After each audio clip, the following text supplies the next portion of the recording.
जय जय श्री विष्णु भगवान, जय जय श्री कृष्ण भगवान, जय मां लक्ष्मी, जय राधा रानी।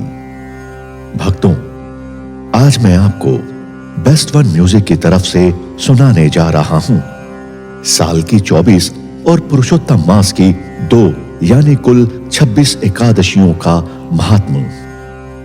और ये एकादशियों का महात्म्य मैं आपको एक एक करके एकादशियों के हिसाब से सुनाऊंगा। जी हां भक्तों, एकादशियों की पूजन विधि, कथा, नियम और एकादशियों के व्रत पूजन से मिलने वाले लाभ क्या क्या हैं, ये भी आपको बताऊंगा।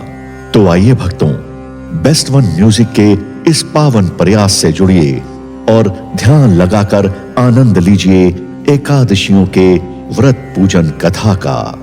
जय जय श्री विष्णु भगवान, जय जय श्री कृष्ण। मोक्षदा एकादशी। भक्तों, उत्पन्ना एकादशी की उत्पत्ति और महिमा जान लेने के बाद युधिष्ठिर श्री कृष्ण से बोले कि हे देवों के देव, पूजनीय भगवान श्री कृष्ण, आप सबको सुख और मोक्ष देने वाले हैं। आप सबका हित चाहने वाले हैं। मैं आपके चरणों में बारंबार प्रणाम करता हूं। कृपा करके मेरी एक जिज्ञासा को शांत कीजिए। भगवान श्री कृष्ण बोले, हे युधिष्ठिर, जो कुछ भी जानना चाहते हो मुझसे अवश्य कहो, मैं तुम्हारी जिज्ञासा को शांत जरूर करूंगा। युधिष्ठिर बोले, हे श्री हरि, यह जो आपने मार्गशीर्ष माह के कृष्ण पक्ष की एकादशी के विषय में बताया है, उससे मुझे बहुत ही शांति प्राप्त हुई। अब कृपा करके मार्गशीर्ष माह के शुक्ल पक्ष में जो एकादशी होती है उसके बारे में भी बताएं।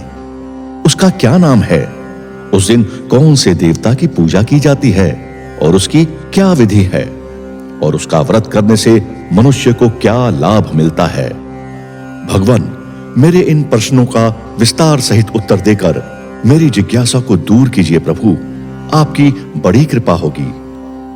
भगवान श्री कृष्ण बोले, हे युधिष्ठिर, तुमने अत्यंत उत्तम प्रश्न किया है, इसलिए तुम्हारा यश सारे जगत में फैलेगा। मार्गशीर्ष महीने के शुक्ल पक्ष की एकादशी अनेक पापों को नष्ट करने वाली है। संसार में इसे मोक्षदा एकादशी के नाम से जाना जाता है। इस दिन श्री दामोदर भगवान की धूप, दीप, नैवेद्य आदि से भक्ति पूर्वक पूजा करनी चाहिए।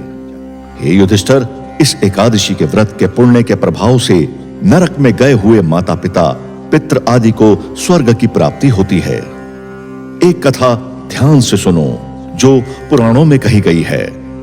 बहुत समय की बात है, एक नगर में वैखानस नाम का एक राजा राज्य करता था। उसके राज्य में चारों वेदों के ज्ञाता ब्राह्मण रहते थे। वह अपनी प्रजा का पुत्र जैसे पालन किया करता था।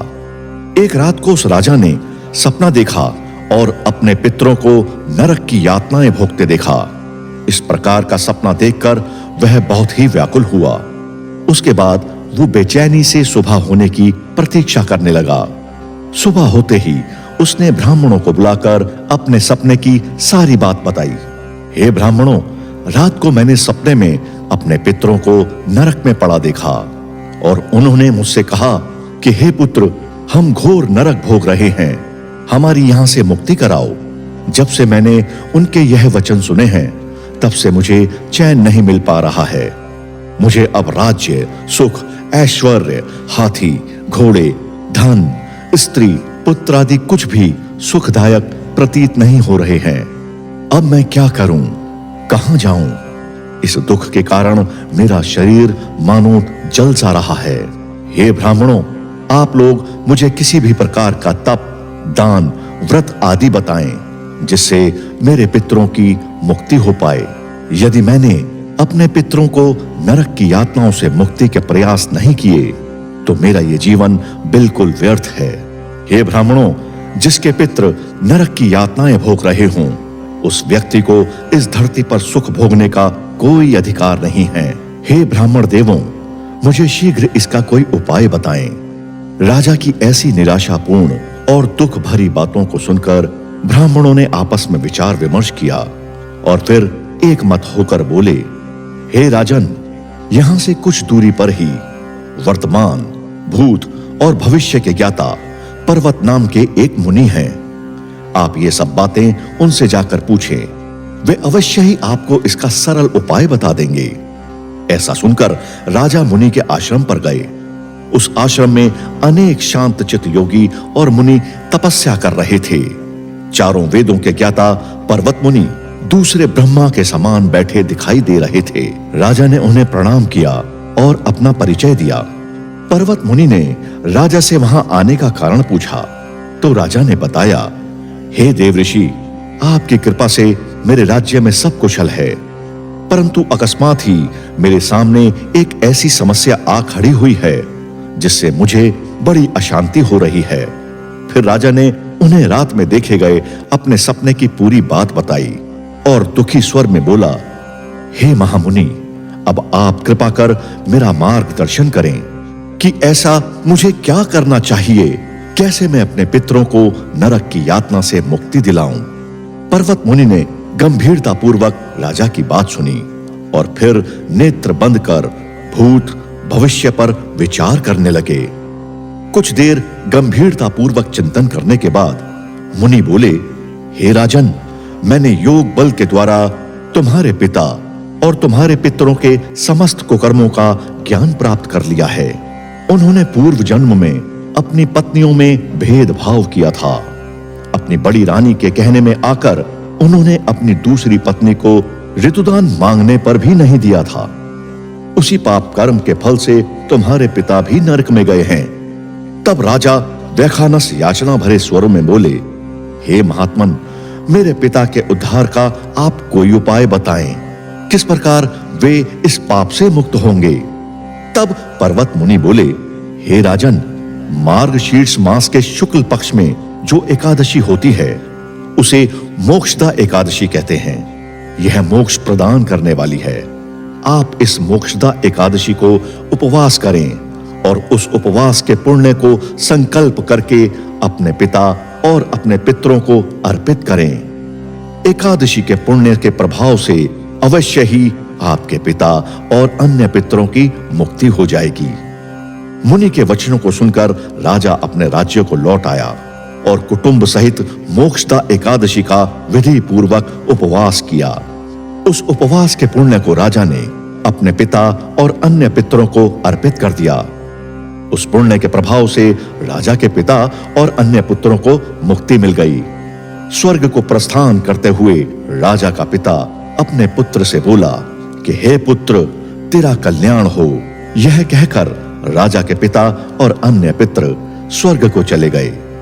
हे युधिष्ठिर, जो मनुष्य मार्गशीर्ष माह के शुक्ल पक्ष की एकादशी को व्रत करते हैं उनके समस्त पाप नष्ट हो जाते हैं और अंत में वो स्वर्ग लोक को पाते हैं। इस व्रत से उत्तम मोक्ष प्रदान करने वाला दूसरा कोई भी व्रत नहीं है। इस कथा को सुनने व पढ़ने से अनंत फल मिलता है। यह व्रत मोक्ष देने वाला चिंतामणि के समान है, जिससे व्रत करने वाले की सभी मनोकामनाएं पूर्ण होती है। भगवान श्री कृष्ण ने कहा, हर इंसान की प्रबल इच्छा होती है कि वह मोक्ष प्राप्त करे। मोक्ष की इच्छा वालों के लिए मोक्षदा एकादशी का यह व्रत बहुत ही महत्वपूर्ण है। पिता के प्रति पुत्र के दायित्व का इस कथा से उत्तम कोई और मार्ग नहीं है। इसलिए भगवान श्री हरि विष्णु के सामने यह व्रत पूर्ण निष्ठा और श्रद्धा से करना चाहिए। जय श्री विष्णु भगवान। भक्तों, एकादशी व्रत के विधि विधान क्या क्या हैं, ये सुनिए। एकादशी का व्रत करने की इच्छा वाले नर नारी को एकादशी से एक दिन पहले यानी दशमी के दिन मांस, प्याज तथा मसूर की दाल का सेवन नहीं करना चाहिए। रात्रि को पूर्ण ब्रह्मचर्य का पालन करना चाहिए और भोग विलास से भी दूर रहना चाहिए। सुबह एकादशी को लकड़ी का दातुन ना करें। नींबू, जामुन या आम के पत्ते लेकर चबा लें और उंगली से कंठ शुद्ध कर लें। वृक्ष से पत्ता तोड़ना भी इस दिन वर्जित है, इसीलिए स्वयं गिरा हुआ पत्ता लेकर सेवन करें। और यदि यह संभव ना हो तो पानी से 12 कुल्ले कर लें और फिर स्नान आदि कर मंदिर में जाकर गीता का पाठ करें या पुरोहित से सुन लें। प्रभु के सामने इस प्रकार प्रण करें कि आज मैं चोर, पाखंडी और दुराचारी मनुष्य से बात नहीं करूंगा और ना ही किसी का दिल दुखाऊंगा। गौ, ब्राह्मण आदि को फलाहार व अन्न देकर उन्हें प्रसन्न करूंगा। रात्रि को जागरण कर कीर्तन करूंगा।